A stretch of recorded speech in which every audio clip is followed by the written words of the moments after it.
Сайн байцгаана уу? За энэ удаад болохоор ууршуулагчдын талаар одоо part 3 хэсэг нь орж байна. За ер нь бол ууршуулагчид болвол одоо бусад мэдээлжүүлгийн цуцаар хэрэгжилж байгаа амийн бодистой одоо фармакологийн хувьд бол ялгаатай. Яагаад тэгэхээр бусад амийн бодисууд бол absorption, distribution тэ биотрансформац ялгарлал нь бол үндсэн ийм дөрвөн шатаар явагдчихэдэг. Харин ууршуулагчид бол дандаа одоо уушигтай холбоотой байдаг. За ялангуяа энэ аптек гэдэг ойлголт нь бол ялгаатай. Аптек буюу нэвчил шингэлт нь бол дандаа уушгаар дамжиж явж байгаа учраас нэлийн ялгаатай байдаг. Тийм учраас энэ удаад бид нар pulmonary pharmacology гэдэг зүйлийг ярих хэрэгтэй. За энэ нь болохоор одоо Miller-ийн 19 дэх бүлэг байгаа. За өмнө нь бол бид нар дурдж байсанчлан одоо унтуулгын аппаратны тусламжтайгаар бид нар fresh gas flow-оор дамжуулаад vaporizer-аас ууршуулагчдыг дамжуулан одоо энэ амьсгалын хүрээнд байгаа барьцаал даралт болон цулцсан дах барьцаал даралтын тэнцвэрийг зохицуулах одоо шаардлага бидэнд үүсдэг. За энэ дээр бол бид нэр тодорхой хэмжээгээр ууршигны перфузийн тусламжтайгаар дахиад идэд бол ууршуулагчдыг өргөдгөө. За энэ дээр бол дандаа нөгөө цусан хангам сайтай эргэтэн бага эргэтэн гэх мэтчлэн байгаа ялгаа нь бол дандаа blood gas partition коэффициент зэрэгтэй бол суйрлаж яригдана. За энэ дээр бол нөгөө цусан хангам сайтай эргэтнүүд нь бол нийт биеийн жингээ 10% эзэлдэг ч гэсэн cardiac output-ийнхаа 75%-ийг эргэлждэг учраас нэлийн ач холбогдолтой байдаг. За өмнө нь бол энэ физик шин чанаруудыг бол дурдж ирсэн. За ер нь бол энэ blood gas partition коэффициентээс шалтгаалаад тухайн одоо уушиг болон одоо перфузийн шалтгаалan биднэрт бол яаж нөлөөлөх хүсэл үзүүлэх вэ гэдэг нь аюул ач холбогдолтой байсан. За тиймээс тухайн одоо ууршуулагчид нь тухайн бидний одоо амьсгалын зам буюу одоо pulmonary pharmacology гэдэг зүйлийг ярихын тулд ууршуулагчид нь яаж амьсгалын дээд замд нөлөө үзүүлдэг вэ гэдэг нь аюул чухал учраас энэ талаас илүү дэлгэрэнгүй ярина. За эхнийх нь болохоор бронхомотор тоон гэж байгаа. Ер нь бол гурсан олын тэллэх, уурсан олын спазм болох бол нэлээд бидний практикт бол аюул чухал. Тэгээд энд болохоор гурсан олын одоо гүлгэр булчин бол терминал бронхиал дээр дуусч идэг. Тэгэхээр энд бид нар хэрвээ одоо гурсан олын гүлгэр булчин агсан тохиолдолд энэ хоолой нарийсэл явагдаа радиус багасах тусмаа амьсгалын дэд замд эсэргүүцэл бол нэмэгдтэй холбоотой байдаг. Энэ бол маш олон хүчин зүйлээс бол нөлөөлж идэг. За энэ кининууд, vasoactive intestinal peptide болон аденозин, кальцитонин зэрэг нь бол bronchospasm тон muscling одоо constriction болоход бол шууд нөлөө үзүүлж идэг. За тэгвэл тухайн ууршуулагчид энэ бронхомотор тоонд яаж нөлөө үзүүлдэг вэ? Бид нар практикт одоо бронхоспазм боллоо тэгвэл ууршуулагчдыг яаж хэрэглэх вэ? Аль ууршуулагчдыг илүү давуу талтай үзэх вэ гэдэг нь аягүй чухал ач холбогдолтой. Тэгээд яг хаана нөлөө үзүүлээд байгаа вэ гэдгийг мэдэх нь бас ач холбогдолтой ажиллах юм байна. За энэ зурган дээр болохоор ер нь бол бид нэр централ нервус системээр дамжуулаад буюу ялангуяа solitary tract-аар дамжуулаад энэ vagal preganglion нейроноор дамжуулаад бид нар энэ гурсан олонд байгаа M3 рецептор дээр очиж үйлдэл үзүүлж идэг. За энд бол ацетил холин M3 рецептортой холбогдсонтой холбоотойгоор гурсан олоо хагших нөлөө үзүүлж идэг. За энэ зөвхөн энэ нөлөө бол байхгүй. Ялангуяа үргэлжлэлийн медиаторууд болон бусад нөлөөнүүд байгаа. За дээрэс нь энэ bronchial pulmonary C-fiber рецептортой холбоотой гурсан олоо одоо хагших, гурсан олоо гүлгэр булчин хагших зэрэг нь бол ач холбогдолтой байдаг. За дээрэс нь өдөөч хүчин зүйлүүд байгаа. За тэгвэл энэ амьсгалын замын эпителиумд нь болохоор энэ бүхний эсрэг бол үйлдэл үзүүлж идэг. Гэхдээ бид нар дандаа одоо эрүүл хүнийг бол унтуулна гэж байхгүй. Одоо амьсгалын зам асуудалтай тий COPD, астмтай хүмүүс байхыг бол үгүйсэхгүй. За тэгвэл ууршуулагчид нь болохоор хаана үйлдэл үзүүлдэг нэлийн олон газар үйлдэл үзүүлж бүх ууршуулагчид бол bronchodilator үйлдэл үзүүлж идэг. За төв мэдрэлийн систем болон одоо solitary tract болон энэ vagal preganglion нейроны хооронд GABA бол одоо ингибиторын үүрэг гүйцэтгэж идэг. Тэгэхээр GABA идэвхцэнтэй холбоотой буюу ууршуулагчдын идэвхцэнтэй холбоотойгоор энд блокийн үүргийг гүйцэтгэж идэг. За тэгвэл энэ график дээр болохоор бас нэг аюул ач холбогдолтой юм. Бид нар бол хэвийн хүнд бол нөгөө энэ судалгаан дээр болохоор метахолины концентрацийг ингээд нэмээд явсан байгаа.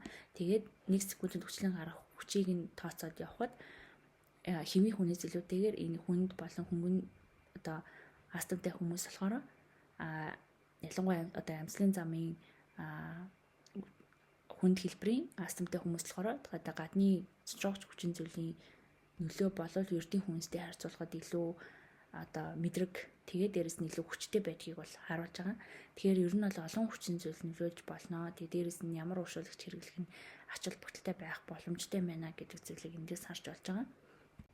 За тэгвэл ууршуулагчид нь яаж одоо амьсгалын тэр бронхомотор тоонд нөлөө үзүүлдэг вэ гэдгийг харж байгаа. Энэ халаатааны хэрэгэлсэн байна. Ер нь бол энэ хон дээр хийсэн судалгаан дээр болохоор гурсан хоолой халаатааны концентрац хэсэг тусан бол гурсан хоолой тэлсэн нь бол харагдаж байгаа. Гэхдээ нэг сонирхолтой зүйл нь болохоор spontaneous ventilation буюу одоо өөрийн амьсгалтай байгаа тохиолдолд болохоор энэ карбон диоксидыг харах нь аюул чухал юм байна. Яа тэгэхээр гиперкапни байх юм бол бронходилation болно. Хэрвээ гипокапни байх юм бол бронхоконстриction болдог гэдгийг анхаарах хэрэгтэй гэдэг юм байна. За бас судалгаанууд дээр болохоор түрүү хэлсэнчлэн энэ терминали бронхиал хүртэлгүүлгэр болчин бол байгаа. Тэгтэл энэ изофлорон, севофлороныг харьцуулсан судалгаа хийхэд севофлорон бол изофлорон нь энэ трахеалаас илүүтэйгээр энэ бронхиалын гүлгэр булчинд илүү нөлөө үзүүлж энэ доор илүү одоо гурсан хоолойг тэлэх үйлдэл нь бол нэмэгд байдаг юм байна. Изофлорон, дисфлороныг харьцуулсан судалгаад болохоор энэ бронхоос илүүтэйгээр энэ бронхиалны гүлгэр булчин илүү тэлэх үйлдэлтэй холбоотой гэдэг юм байна. Яагаад тэгэхээр энэ нь тухайн voltage dependent кальцийн одоо сувгийн type-наас нь хамаардаг юм байна. За энэ одоо доор бронхиалуудад бол дандаа Т хэлбэрийн кальцийн сувгууд байхад одоо дээшлэх буюу трахеал болон бронх төр бол дандаа Л хэлбэрийн кальцид сувгтай байдаг юм байна. Тэгэхээр энэ нь юу гэсэн үг вэ гэхээр тухайн кальцийн сувг ямар хэлбэрээс шалтгаалаад ууршуулагчд бол нөлөөлөх байх нь Т хэлбэртэй илүү сайн нөлөөлдөг юм байна. За тэгвэл энэ зөвхөн кальцийн сувгт нөлөөлдөггүй. Энэ одоо эсийн ханы фосфолипидийг болон за бусад аденолаз, глаза зэрэг энэ ферментүүдэд нөлөө үзүүлдэг. За кальмадулын кальц өөрөө одоо гүлгэр булчин учраас энэ кальмадулинтай холбогдох үйлдэл нь бол мас дарангуйлж идэг. За энэтэй холбоотойгоор энд одоо миозины хөнгөн гинжний киназыг бол дарангуйлж идэг. Энэ Golgi аппаратанд кальцийн Golgi аппаратаас гарах одоо сувгийг блоклох гэх мэтчлэн зөвхөн одоо габа идэвхжээс гадна энэ гүлгэр булчинд маш олон нөлөө үзүүлсэнтэй холбоотойгоор бронходилation болгох юм байна. За тэр тусмаа энэ изофлорон болвол илүү бронхиалны одоо гүлгэр булчин илүү сайн сулруулдаг бахнэ. За гэхдээ энэ нь макаас бас хамаардаг юм байна. За одоо ууршуулагчдын 1-2 мак дээр байрахад халаатаа нь инфлорон, севофлорон, изофлорон бол уушгины одоо эсрэг үүсэл болон compliance бол нэх нөлөө үзүүлээгүй. Гистамины судсаар хийхэд болохоор энэ уушгины эсрэг үүсэл нэгсээд compliance нь буурсан байгаа хгүй. Гэтэл энэ гурван ууршуулагч гуруулаа ялгаатай үйлдэл үзүүлж байна. Тэгэхээр бид нар амьсгалын замын асуудалтай, астмтай, COPD-тэй ахыг ингээд тамхи татдаг энэ хүмүүс төр аль ууршуулагчийг сонгох нь чухал вэ гэдг нь бас нэлээд ач холбогдолтой байгаад байна. За намнэр хүчигдснээр болохоор дисфлоранд болвол нэг мактай байхдаа бронходилation үзүүлдэг. Гэхдээ энэ мак нь ихсэх тусмаа эсрэг үүсэл нь улам нэмэгддэм байна. Тэгэхээр ер нь бол ингээд мак ихт байх тусмаа бронходилation болж байгаа гэж бид нэр ерөөсө бодож болохгүй байна. Ялангуяа энэ амьсгалын дээд замын асуудалтай тий астмтай COPD-тэй байгаа хүмүүс төр бол дисфлоран бас сонголт биш байж болох юм байна. Ялангуяа одоо энэ дээр бол 1 макаас эхлээд 1.5-аас эхлээд илүү одоо эсрэг үүсэл нэмэгдсэн байгаа хгүй. Энэ нам дээр өчгснээр бол 26-аас 30% хүртэл нэмэгддэг байна. Тэгэхээр дисфлорон бол илүү бас сонголт биш байж болох юм байна. Яг нь севофлорон, изофлорон хоёр болвол харьцангуй бас бага эсрэг үүслийг нэмэгдүүлдэг боловч севофлорон, изофлоронтой харьцуулахад статистик ач холбогдолтой гарсан байгаа бөгөөд яг изофлорон бол илүү бас сейф байх боломжтой байна. За тэгвэл энэ одоо ууршуулагчид энэ work of breathing тий одоо амьсгалын ажилд яаж нөлөөлдөг вэ? За севофлорон бол илүү одоо beneficial effect үзүүлдэг юм байна. Ялангуяа одоо chronic airway obstruction байгаа хүмүүст бол илүү ач холбогдолтой байх боломжтой юм байна. За дисфлорон бол одоо биднэрт бол эсрэгээрээ үйлдэл үзүүлдэг юм байна. Тийм учраас бас нэлийн эрсдэлтэй сонголт байх юм байна. Харин севофлорон бол энэ work of breathing ачааллыг бол бууруулж өгч идэг. Дээрээс нь тодорхой хэмжээгээр биднэрт амьсгалын одоо бронходилation үйлдэл үзүүлдэг. Тэгээд одоо эсэргүүцэл бол хамаагүй нэмэгдүүлдэггүй байна. За энийг яагаад ер нь яриад байгаа вэ гэхээр ер нь астм тий амьсгалын дээд замын өвчлөл гэдэг бол биднэрт одоо ерөнхий мэдээгүүлжүүлэхийн хаалганы үед бол нэлээд чухал асуудал. Тэгээ астм бол одоо chronic airway disease дэлхийд даяар бол одоо жилд 461 мянган хүн нас бардаг юм байна. За тэгээ Америкийн нэгдсэн улсад одоо тий respiratory eventтэй холбоотой хүндрэл 28% нь бүртгэгддэг юм байна. Нас баралт бүртгэгддэг юм байна. За ялангуяа Францд бол энэ anesthesia related death буюу одоо энэ нь бол дандаа бронхоспазмтай холбоотой 7% тохиолддог юм байна. Гэтэл энийг одоо илүү дэлгэрэнгүй бичсэн байгаа байхгүй юу? Бронхоспазм ингээд тохиолддгоо.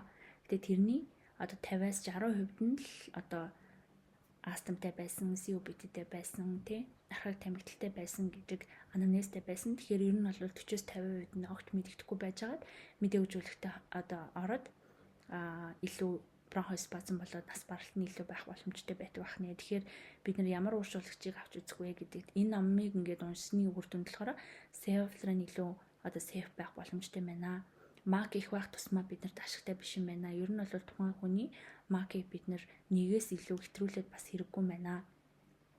За мөн номон дээр бичигдснээр болохоор бүр үнэхээр эмэнд тавигдахгүй байгаа хүнд хэлбэрийн спазм болцсон юм хүмүүстэр бол бид нэр эцсийн сонголтоо одоо ууршуулагчд тийм ууршуулагчдаар тавих боломжтой байдаг юм байна. Яагаад тэгэхээр энэ нь нөгөө solitary tract буюу төв мэдрэлийн системээр vagal preganglion нэрүүд хоорондын габагаар бол блок өгч байгаа. Дээрээс нь гурсан халаа дэх Т хэлбэрийн кальцийн суугт бол нэлийн чухал ач холбогдолтойгоор блок үүсгдэг учраас бид нэр бүр эцсийн байдалтай үнэхээр эмэнд одоо тавигдахгүй байгааг бол энэ sevoflurane-аар тавих боломжтой гэдэг кейс репортуудыг бас бичсэн байгаа байхгүй юу. За тэгвэл mucociliary function яаж нөлөөлдөг вэ? За ер нь бол бид нэр мэднэ mucociliary цэвэрлэг бол нэлийн ач холбогдолтой байдаг. За амьсгалын дээд замаас эхлээд энэ terminal bronchial хүртэл бол одоо энэ mucociliary-ны эсүүд бол багасч явж идэг. За энэ goblin isms зэрэг бол бүгд багасаад явж идэг.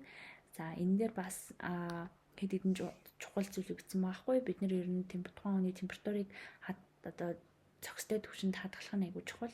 Яагаад тэгэхээр температур буурах тусмаа энэ mucociliary function бол буурч идэг. За дээрээс нь тухайн эмийн хослууд ямар байх вэ гэдгээс шалтгаалдаг юм байна. За fentanyl, dexmedetomidine, isoflurane-ыг хэрэглэхэд бол бүгд бол дарангуйлах нөлөө үзүүлдэг байна.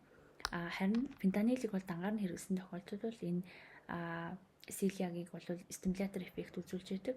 За тэгээд нөгөө суцаар хүчтэй тий их тунгаар хурдан тарьсан тохиолдолд бол энэ тухайн хүн ханиах найтах тий ханиах тохиолдлууд гардаг. Яа тэгэхээр энэ цилиагийн стимулятор эффект бол үзүүлж идэг. За тэгээд фентанилийн одоо суцаар хэрэглэхэд хамгийн түрүүнд бол одоо урсаа уушгин нөлөө үзүүлдэг гэдэг зүйлс байдаг. Гэтэл dexmedetomidine, isoflurane бол дандаа дарангуйлах үйлчлэлийг үзүүлдэг бахнэ.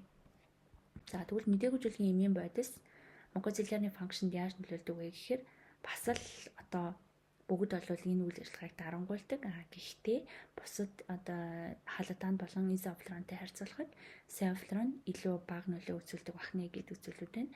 Тэгэхээр энэ бол зөвхөн одоо бронхомотор тон тэгээд болон mucociliary дээр ярьж байгаа зүйлүүд ерөн цаашдаа surfactant яаж нөлөөлөх юм, pulmonary function-д энэ эдгээр ууршуулагчид яаж нөлөөлдөг вэ гэдэг нь аягүй чухал. Тэгээд цаашдаа энийг уншаад нэлээд олон партууд орох шинжтэй байна. Тэгээд та бүхэн хамж байгаарай. Тэгээд ер нь бол нөгөө ууршуулагчдыг бид нэр сонголт гэдэг бол аягүй ач холбогдолтой. Тэгээд энийг уншихаас өмнө бол би бүх ууршуулагч bronchodilation гэж боддог байсан. Тэгэхэд одоо сонголт бол ерөөсөө sevoflurane байх боломжтой юм байна. За ер нь бол маг хэсэг нь биднэрт бас ашигтай биш юм байна гэдэг зүйлүүдийг бас сурч авч байна. За лайк дараарай, subscribe хийгээрэй. Баярлалаа.